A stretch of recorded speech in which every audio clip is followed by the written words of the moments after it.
నమస్తే, welcome to Disha TV. యువజన సంగ్రామ సదస్సు అంటూ కూడా బీఆర్ఎస్ పార్టీ పెట్టినటువంటి సభ ఏదైతే సరూర్ నగర్ స్టేడియంలో పెట్టినటువంటి సభ మొత్తం దద్దరిల్లిపోతూ ఉంది. బీఆర్ఎస్ కార్యకర్తలు, నిరుద్యోగులు పెద్ద ఎత్తున వచ్చి కూడా సభను నడిపిస్తూ ఉన్నారు. మాట్లాడదాం బీఆర్ఎస్ నాయకులతో అసలు ఎందుకు ఈ సభ పెట్టడం జరిగింది, వారు నిరుద్యోగులకు ఏం భరోసా ఇవ్వబోతా ఉన్నారు, నిరుద్యోగులకు ఏం చెప్పబోతున్నారు కూడా అడిగి తెలుసుకునే ప్రయత్నం చేద్దాం. మనతో పాటు మాజీ మేయర్ మేకల కావ్య గారు ఉన్నారు, మాట్లాడేటువంటి ప్రయత్నం చేద్దాం. మేడం చెప్పండి, అసలు నిరుద్యోగులకు కోసం మీరు పెట్టినటువంటి సభ ఏం భరోసా ఇవ్వబోతా ఉంది?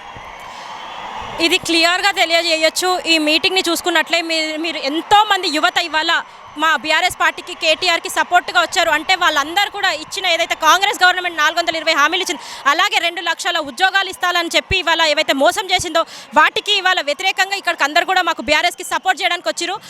ఇవాళ వాళ్ళు ఏమైతే కాంగ్రెస్ పార్టీ మేము ఇన్ని ఉద్యోగాలు ఇచ్చాము, అన్ని ఉద్యోగాలని ఇచ్చామని మీరు అందరూ కూడా చూసుకోవచ్చు. యువత అందరూ కూడా ఎంత బాధతో ఉన్నారు, ఎంత కోపంతో ఉన్నారు. ఇది ఏంటంటే మీకు రానున్న రోజుల్లో మీరు ఇచ్చిన హామీలన్నీ కూడా నెరవేర్చే ఉద్దేశంతో, పోరాటం ఆపమనే ఉద్దేశంతో ఇవాళ రామన్న కూడా మీటింగ్ పెట్టడం జరిగింది.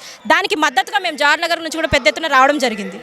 సో అంటే వాస్తవంగా గతంలో అంటే మీ ప్రభుత్వంలో ఉన్నప్పుడు కూడా ఉద్యోగాలు ఇవ్వలేదని కూడా అప్పట్లో నిరుద్యోగులు పోరాడారు, కాంగ్రెస్ పార్టీకి సపోర్ట్ చేశారు. ఇప్పుడు మీ సైడ్ వస్తూ ఉన్నారు, నిరుద్యోగులందరినీ కూడా కేటీఆర్ బీఆర్ఎస్ పార్టీ మభ్యపెడతా ఉంది, నిరుద్యోగులను మరోసారి మోసం చేయడానికి, వాళ్ళని రాజకీయంగా వాడుకోవడాన్ని చూస్తుందని కూడా అటు కాంగ్రెస్ పార్టీ చెప్తా ఉంది. ఇవాళ వాళ్ళు ఎన్నో ఫాల్స్ స్టేట్మెంట్స్ ఇస్తారు. మరి ఆ టైంలో ఇప్పుడు మేము బీఆర్ఎస్ పార్టీ ఉన్నప్పుడు ఉద్యోగాలు ఇవ్వలేదు, మరి ఆ టైంలో ఎప్పుడు కూడా ఇలాంటి యువత మీటింగ్ పెట్టలేదే. అంటే ప్రతి దగ్గర ఉద్యోగాలు వచ్చాయి, ఇవాళ ఉద్యోగాలు రాకపోతేనే వ్యతిరేకంతో ఒక మీటింగ్ ఏర్పాటు చేస్తారు. ఇవాళ కాంగ్రెస్ పార్టీ గవర్నమెంట్లు ఉంది, ఇలాంటి యాంటీ కాంగ్రెస్ పార్టీ మీటింగ్ అయ్యింది అని అంటే వాళ్ళందరూ కూడా ఎంత బాధతో ఉన్నారు. వాళ్ళకి కాంగ్రెస్ పార్టీకి యాంటీగా ఒక మీటింగ్ పెడుతున్నారు అంటే ఉద్యోగాలు వస్తలేవనే కదా ఉద్దేశంతో. మరి ఇదే మేము బీఆర్ఎస్ పార్టీ ఉన్నప్పుడు ఎందుకంటే ఇలాంటి మీటింగ్లు కాలేదు, యువ గర్జన అనే మీటింగ్ కాలేదు. ప్రతి ఒక్కరికి కూడా ఉద్యోగాలు వచ్చాయి. ఇవే కాకుండా గవర్నమెంట్ తరఫునే కాకుండా ప్రైవేట్లో కూడా మీరు చూసుకున్నట్లయితే ఇవాళ ఐటీ మినిస్టర్ కేటీఆర్ ఉండి ఎన్నో అభివృద్ధి పనులు చేసిండు. లైక్ ఎన్నో కంపెనీస్ని తీసుకురావడం, ఎంతోమందికి సాఫ్ట్వేర్ ఉద్యోగాలు రావడం కూడా ఇవాళ తెలంగాణ ఫస్ట్ ప్లేస్లో ఉంది అని అంటే ఐటీలో కేవలం అది కేటీఆర్ సార్ వల్లనే అని క్లియర్గా తెలియవచ్చు మనందరికీ కూడా. ప్రపంచం మొత్తం కూడా ఇవాళ కేటీఆర్ సారే సైడే చూస్తారు. ఇప్పటికే రాష్ట్ర ప్రభుత్వం 70,000 ఉద్యోగాలు ఇచ్చినాం మేము, ఇది బీఆర్ఎస్ పార్టీ కావాలని పెట్టిస్తున్నటువంటి సభ. 70,000 ఉద్యోగాలు ఇచ్చినాం, కావాలంటే శ్వేతపత్రం విడుదల చేస్తాం, చర్చకు మేము సిద్ధమంటా ఉంది. మీరు ఇక్కడ చూసుకోవచ్చు, దాదాపు ఒక 5,000 మంది పైనే ఉన్నారు ఇక్కడ జనాలు. అందులో పోయి ఇప్పుడు ఈ 5,000 మందిలో ఒక్కరికి కూడా ఉద్యోగం రాలేదు. ఒక్కరన్నా మాకు ఈ ఉద్యోగం వచ్చింది, మాకు ఈ నోటిఫికేషన్ ఇచ్చిరని అంటారేమో ఒక్కసారి కనుక్కోండి. ఈ 5,000 మందికే ఉద్యోగాలు రాలేదు. నువ్వు 70,000 ఉద్యోగాలు ఎక్కడ ఇచ్చినావు? ఇవాళ నువ్వు ఏవైతే 420 హామీలు ఇచ్చినావు ప్రతి దగ్గర కూడా మోసమే. మహిళలకి మోసమే, ముసలోళ్ళకి మోసమే, ప్రతి ఒక్కరికి కూడా, రైతులకి మోసమే. అన్ని విధాలుగా హామీ ఇచ్చి అలా మొత్తం కూడా ఏమంటారు తెలంగాణ మొత్తం కూడా గ్రాఫ్ దించేసినాం అంటే అది రేవంత్ రెడ్డి అని చెప్పొచ్చు. అంటే ఇప్పటికే మనం చూసుకోవచ్చు, నిరుద్యోగులు పోరాడిన తర్వాత అంటే 5,000 పోలీస్ కానిస్టేబుల్ పోస్టులు అయితే ఇవ్వడం జరిగింది. దాని తర్వాత మళ్ళీ వీళ్ళు పోరాడుతున్నారు, రోడ్ల మైకి వస్తున్నారని చెప్పి ఇంకో 2,000 పోస్టులు పెంచి 7,000 పోస్టులు ఇచ్చినాం. రాష్ట్ర ఆర్థిక పరిస్థితి బాగాలేదు, దఫాలుగా అంటే దఫాలుగా వేస్తూ ఉంటాం. ఇప్పుడు ఒక 5,000, తర్వాత ఒక 5,000 వేస్తామంటూ కూడా రాష్ట్ర ప్రభుత్వం హామీ ఇస్తూ ఉంది. అట్లాంటి సమయంలో ఈ సభ అవసరం అంటారా? ఒక్కటన్నా, మీరు కూడా తెలంగాణలోనే నివసిస్తున్నారు, నువ్వు గెలిచే ముందు ఏమన్నావు? నేను December 9th ప్రమాణ స్వీకారం చేస్తున్నా, December 9 తర్వాత మీకు ఫట రైతు బంధులు పడిపోతాయి, మీకు 22,500 పడిపోతాయి. ఇవన్నీ మనం చూస్తున్నాం కదా. అంటే ఇక్కడే నీకు అబద్ధం ఏంటనేది తెలుస్తుంది. నువ్వు ఇచ్చిన అబద్ధం December 9 పోయింది, August 15 పోయింది, 3 సంవత్సరాలు అయిపోయింది. మా అంటే ఇంకో సంవత్సరం ఉంటావు.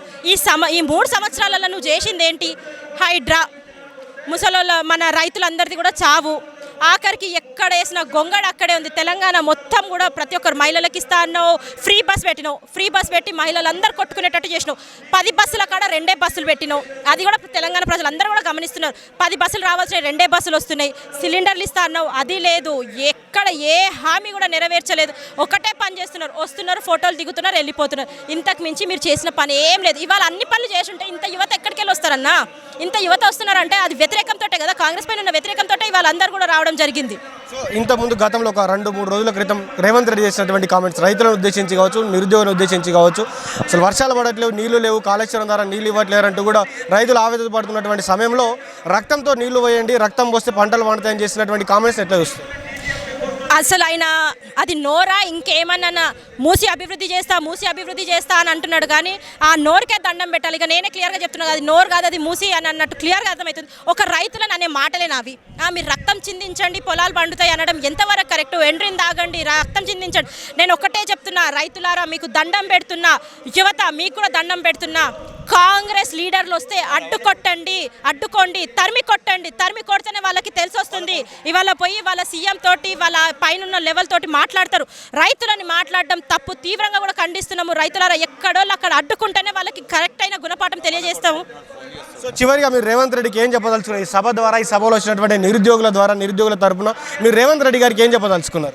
ఒక్కటే నేను చెప్తా, నువ్వేవైతే హామీలు ఇచ్చినావు, ఏవైతే నోటిఫికేషన్లు ఇస్తా అని చెప్పినావో ఆ నోటిఫికేషన్లు మీరు ఉద్యోగాలు కానీ యువతకి ఇవ్వకపోతే మాత్రం మీ అందరికీ కూడా ఇచ్చే వరకు కూడా ఈ పోరాటం ఆగదు. మీ గద్దె దించే వరకు కూడా మేము ఈ పోరాటం ఆపమని తెలియజేస్తున్నాను. ఇవాళ మేము అందరం కూడా రామన్న వెనకాల ఉన్నాము అంటే కేవలం ఆయన ఇచ్చిన దొంగ హామీలను అడ్డుకోవడానికే. ఇవాళ జై తెలంగాణ. ఇది కావ్య గారు చెప్తున్నటువంటి మాట. ఏదైతే రేవంత్ రెడ్డి ఇచ్చినటువంటి హామీలను నెరవేర్చలేకపోయాడు, నెరవేర్చేంత వరకు కూడా ఈ పోరాటం ఆగదు. నిరుద్యోగుల తరపున మేము పోరాడుతూనే ఉంటాం, నిరుద్యోగుల కోసం నిరంతరం పోరాటం చేస్తూనే ఉంటాం. రేవంత్ రెడ్డి మాట్లాడుతున్నటువంటి మాటలు ఒక ముఖ్యమంత్రి మాట్లాడుతున్నటువంటి మాటలు కావని కూడా వారు చెప్తా ఉన్నారు. సో మరి ఈ యువజన సంగ్రామ సభ తర్వాత మరి కాంగ్రెస్ పార్టీ నుంచి ఎలాంటి రియాక్షన్ వస్తే కూడా వేచి చూద్దాం. చూస్తూనే ఉండండి దిశ టీవీ. నేను మీ journalist Srikanth with video journalist Prashanth from Saroor Nagar stadium, Hyderabad.